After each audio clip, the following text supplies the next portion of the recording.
জানো মা, আমি ভালো নেই। এই কথাটা আমি তোমাকে অনেকবার বলেছি। তাছাড়া কাকে বলবো বলো? আমার কষ্টের কথা শোনার মতো কেউ নেই। কিন্তু আমি তোমাকে কখনো জিজ্ঞাসা করিনি তুমি কেমন আছো।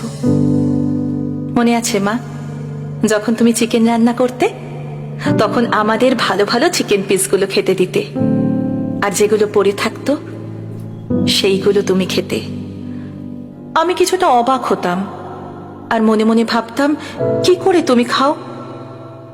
আমি একদিন জিজ্ঞাসাও করেছিলাম, এইগুলো খাও কি করে মা?